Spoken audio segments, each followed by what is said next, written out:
ఓం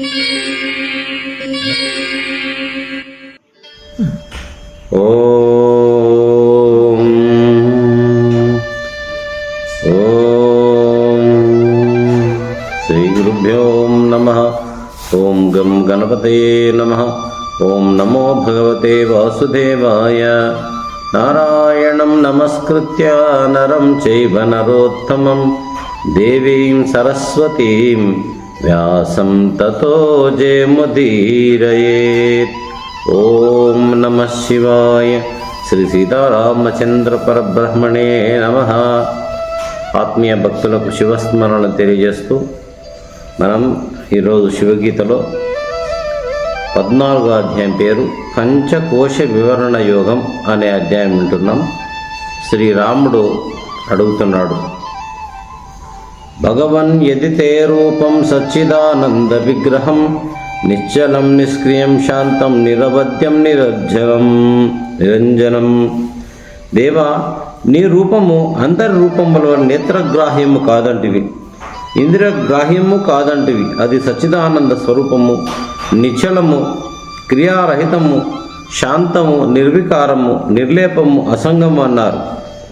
నీ రూపము సర్వగుణరహితము, మనస్సుకు అందదు, వాక్కులతో చెప్పలేము, సర్వవ్యాపి, పాలయందు నెయ్యి వలె ప్రపంచమున ఆత్మరూపముగా రహస్యముగా ఉన్నది అన్నారు మీరు.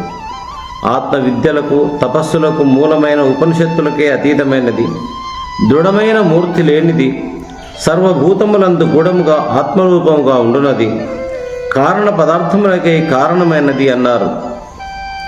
దేవా, అట్టి నీ రూపము అదృశ్యము కనుక అగ్రాహ్యం.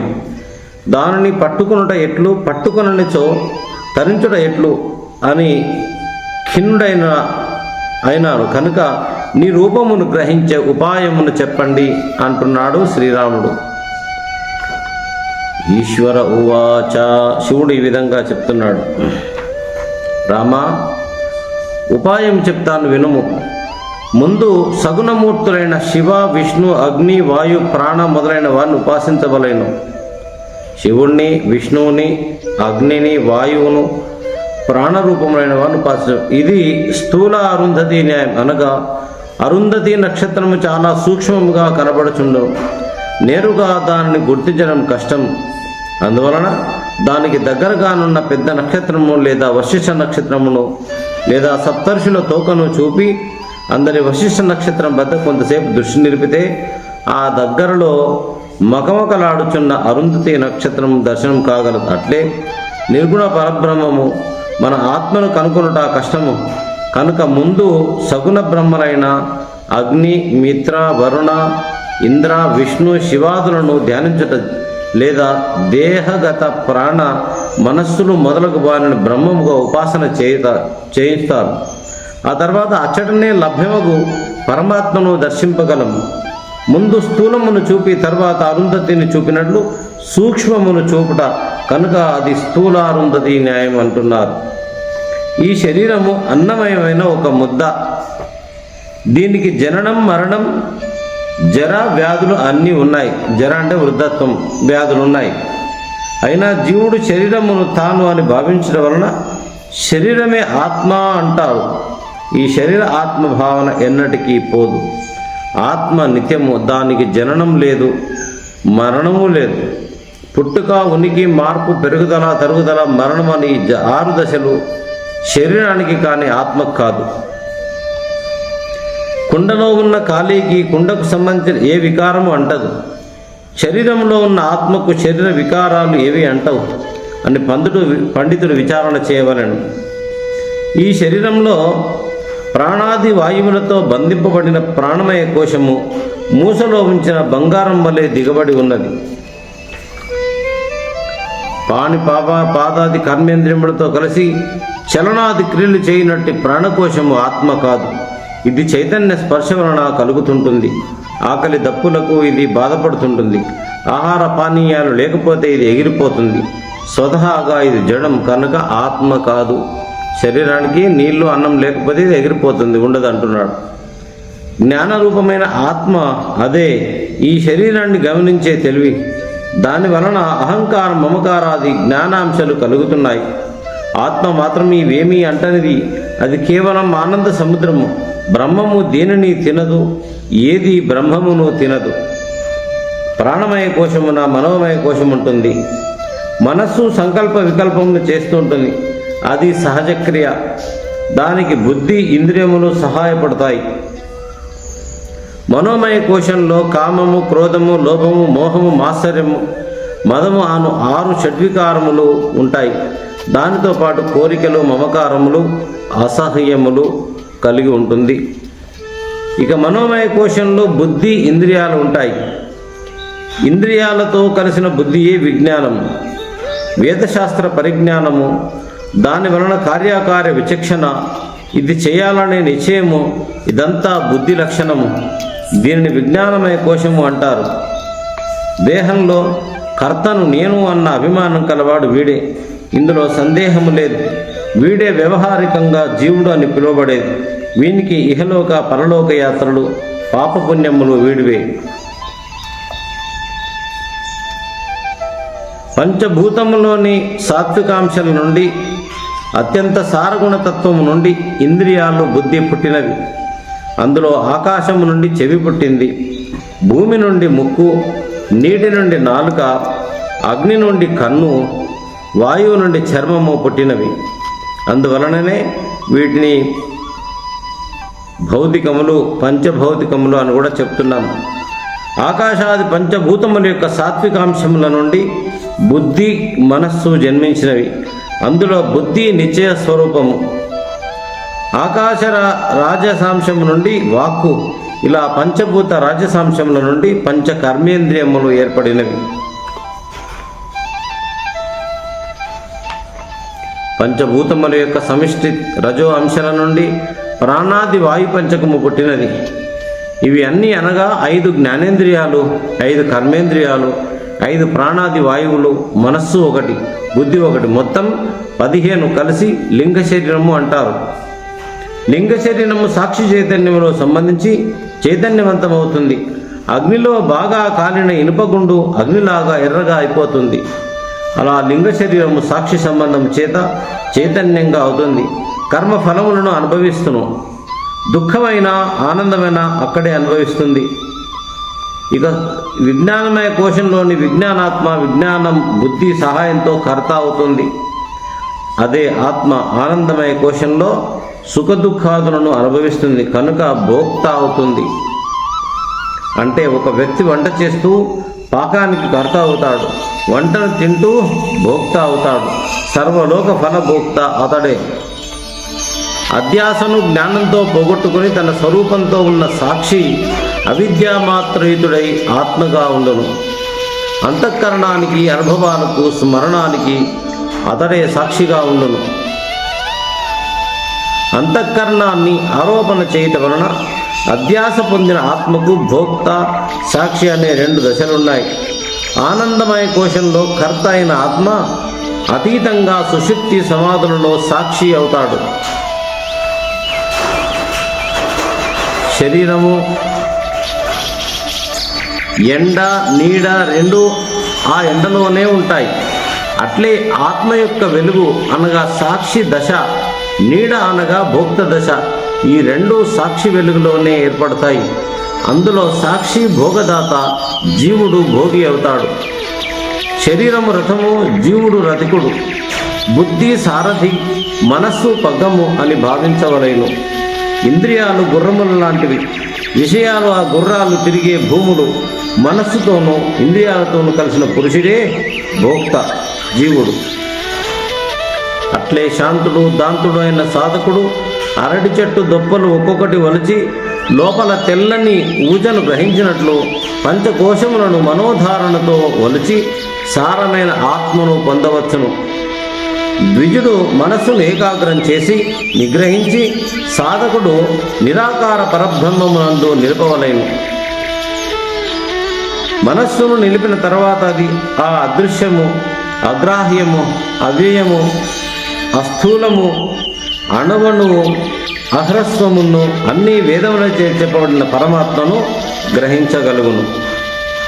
ఈ విధంగా పరమశివుడు చెప్పేటప్పటికీ శ్రీరాముడు మళ్ళీ ఇలా అడుగుతున్నాడు, దేవా నీ మాయ విచిత్రము. అసలు జనులు వేదాంత శ్రవణానికి ఇష్టపడరు.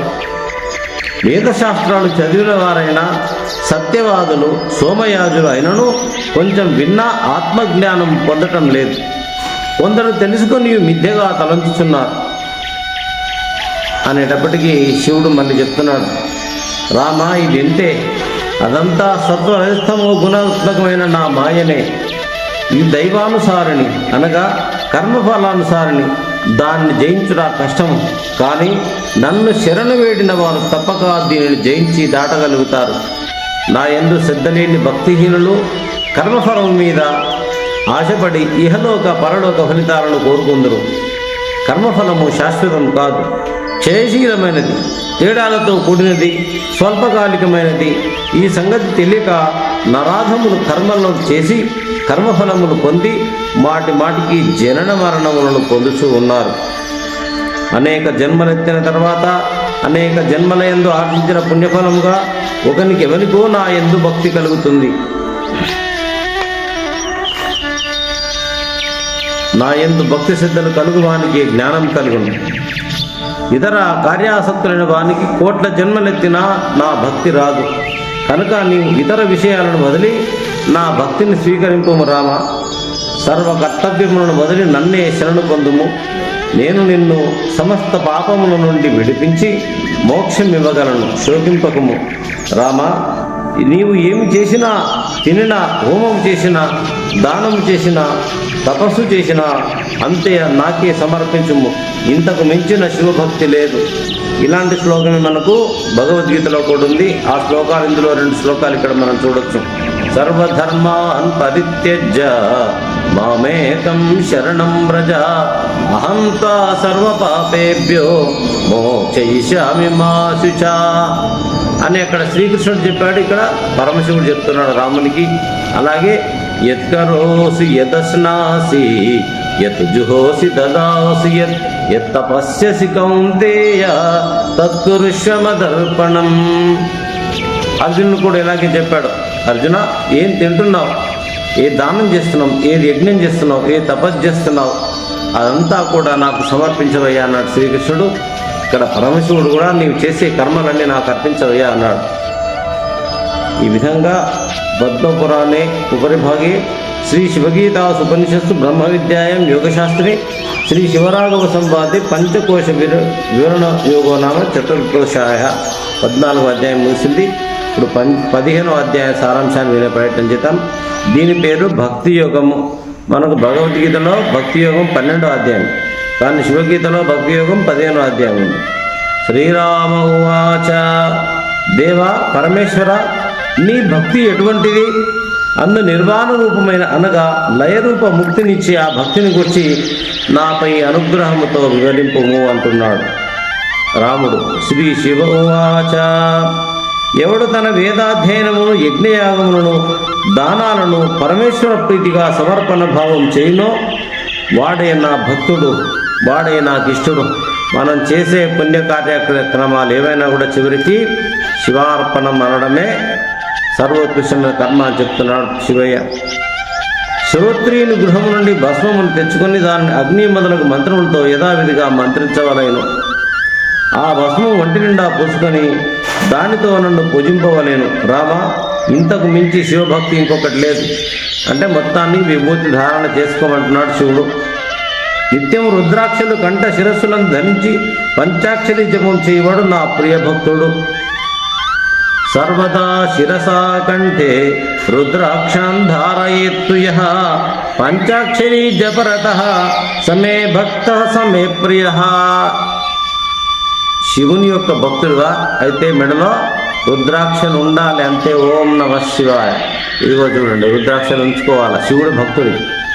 నుచుతున్న విభూతి నాలుకపై నమః శివాయ, అప్పుడే శివభక్తుడు అని అనిపించబడతాడు. మెడలో రుద్రాక్ష, నాలుకపై నమః శివాయ, నుసుటన్న విభూతి. ఇక్కడ శివుడే చెప్తున్నాడు చూడండి, కంఠంలో రుద్రాక్షను నిత్యం ధరించి ఉండాలి. పంచాక్షరి జపం చేయవాడు నా ప్రియభక్తుడు అంటున్నాడు. భస్మలిప్తుడై, భస్మశేనుడై, జితేంద్రుడై ఏకాగ్రతతో రుద్రజపము చేసినవాడు ఆ శరీరముతోనే శివరా సారూప్యమును పొందును. రుద్రజపము అంటే రుద్రం, ఓం నమో భగవతే రుద్రాయ.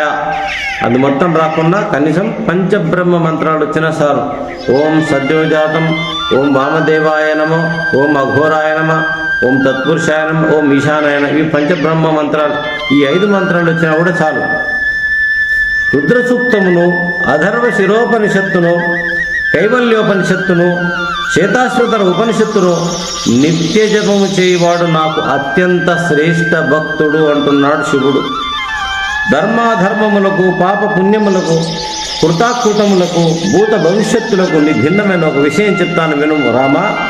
ఇట్టి సర్వ వ్యవహారములకు అతీతమైన ప్రణవం గురించి చెప్తాను వినుమని అంటున్నాడు పరమశివుడు. పెరుగు నుంచి చిలికి సారముగా వెన్న తీసినట్లు, పెరుగు చిలికితే వెన్నొస్తుంది కదా, సర్వ ఉపనిషత్తుల సారమే అని ఆ పదమును గురించి వేదశాస్త్రములన్నీ చెప్తున్నవి.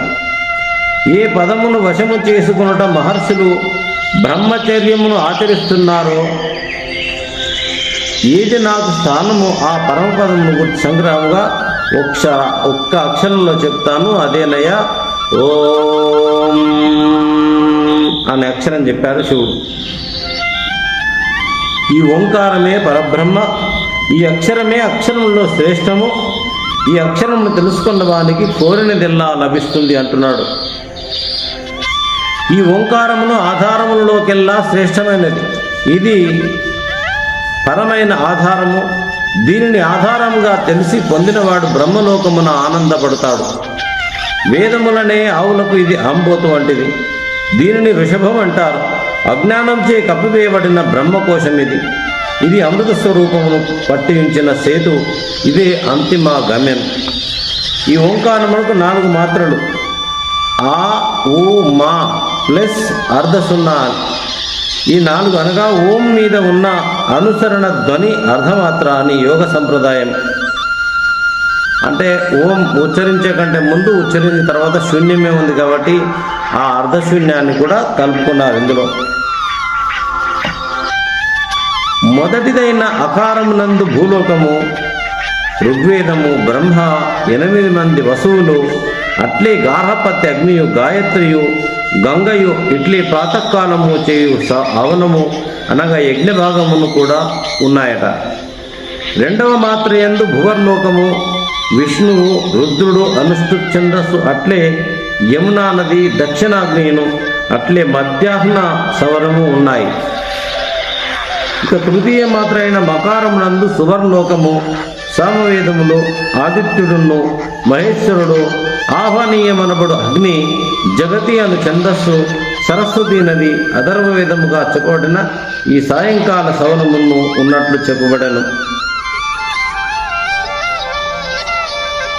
ఓంకారావసానమునన్న అర్ధమాత్ర ఏది కలదో అది 4వది. చంద్రలోకమున, శివలోకమున చేరినట్టుది. అది అధర్వణ వేదము, ప్రళయమైన అగ్ని, అట్లే మరుత్తులు, వాయువులు, విరాట్టు, సభాగ్ని, అవసధ్యాగ్నియు, శతద్రునది యాగం యొక్క అవశేష కర్మము అగును.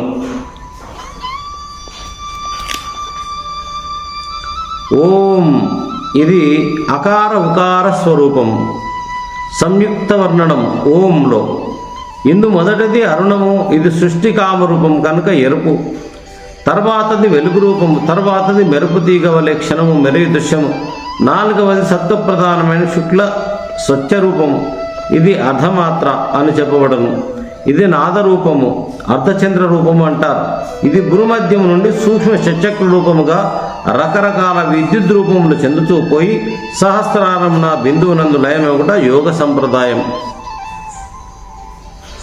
పుట్టినది, పుట్టుచున్నది, పుట్టబోనదైన అత్యంత భిన్న స్వరూపమైన ఈ లోకమంతయు రుద్రస్వరూపమే. అది ఓంకారమును ప్రతీకముగా ప్రతిష్ఠించబడి ఉన్నది. ఈ రుద్రుని యందే మనన ప్రాణములున్నాయి. ఆ పరబ్రహ్మము ప్రకృతి రీత్యా ఈ ఓంకారంలో ఉన్నది కనుక ఈ భావనతో లోకత్రయ వ్యాప్తమైన పరబ్రహ్మమునుగా ఓంకారమును మననము చేయవాడు తప్పక మోక్షమును పొందగలుగుతాడు. యజ్ఞకర్త అయిన సోమయాజికి ఇంటిలోని శ్రోతాగ్ని నుంచి కానీ, సాధారణ గృహస్థుని ఉపాసించిన ధార్యాగ్ని నుండి కానీ, శైవాగ్ని నుంచి కానీ తెచ్చిన పవిత్ర భస్మమును పాశుపతాది మంత్రాలతో గాని భస్మ మంత్రాలతో ఇంతకు ముందు చెప్పినట్లే మొదలైన అగ్ని అనే మంత్రములతో గాని మంత్రించి ఓంకారముతో నాకు భస్మాభిషేకం చేయవలెను. అంతకన్నా గొప్ప భక్తుడు నాకు లోకంలో ఇంకెవడూ లేడంటున్నాడు. పాకశాల అగ్ని నుంచి కానీ దావాగ్ని నుంచి కానీ తెచ్చిన భస్మమును మంత్రించి దానిని శరీరమునందు పూసుకున్న వారు శూద్రుడైనను తప్పక మోక్షమును పొందగలుగుతాడు. విభూతిని పూసుకుంటే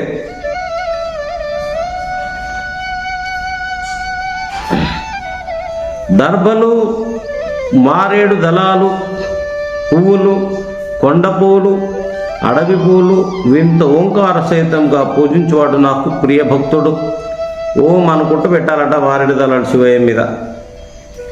పూలను, దుంపలను, పండ్లను, ఆకులను, ఆఖరుకు నీళ్లనైనా ఓం అని ఉచ్చారణ మధ్య నాకు సమర్పించేవాడు కోటి రెట్లు ఫలం పొంద. కొంచెం నీళ్లు పోసినా సరే ఓం అనుకుంటా లేదా ఓం నమశివాయ అనుకుంటూ పోస్తే చాలంట, శివుడికి ప్రీతి కలుగుతుందట.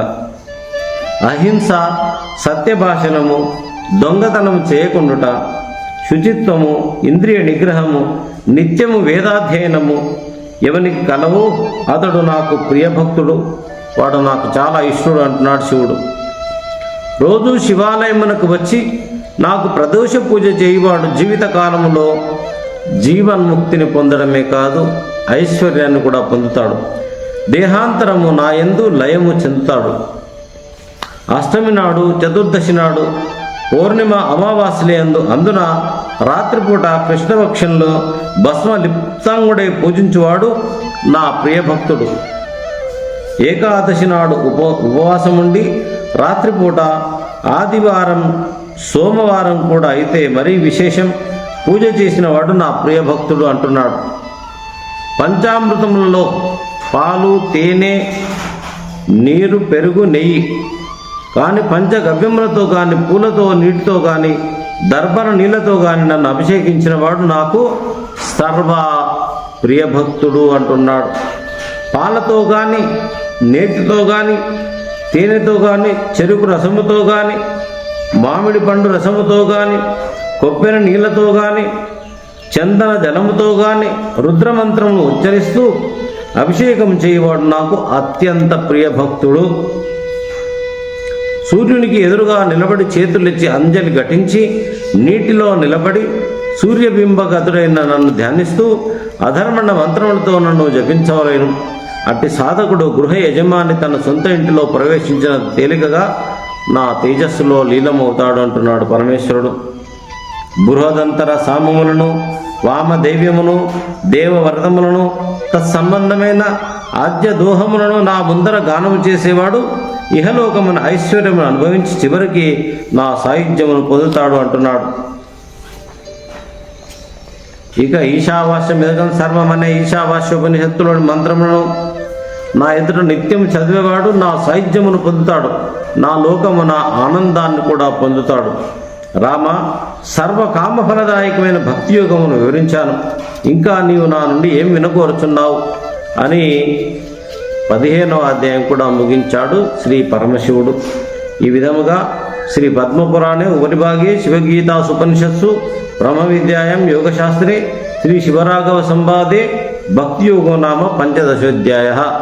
ఓం మంగళం భగవన్ శంభో మంగళం వృషభధ్వజ మంగళం పార్వతీనాథ మంగళం భక్తవత్సల మంగళం రామచంద్రాయ మహనీయ గుణాత్మనే చక్రవర్తి తనూజాయ సార్వభౌమాయ మంగళం శ్రీకాంతాయ కళ్యాణ నిధే నిధ్యర్థినం శ్రీ వెంకట నివాసాయ శ్రీనివాసాయ మంగళం కళ్యాణాద్భుత గాత్రాయ కామితార్థ ప్రదాయినే శ్రీమద్ వెంకటనాథాయ శ్రీనివాసాయ మంగళం సర్వమంగళ మాంగళ్యే శివే సర్వార్థ సాధికే శరణ్యే త్రయంబకే దేవి నారాయణ నమోస్తుతే నారాయణ నమోస్తుతే.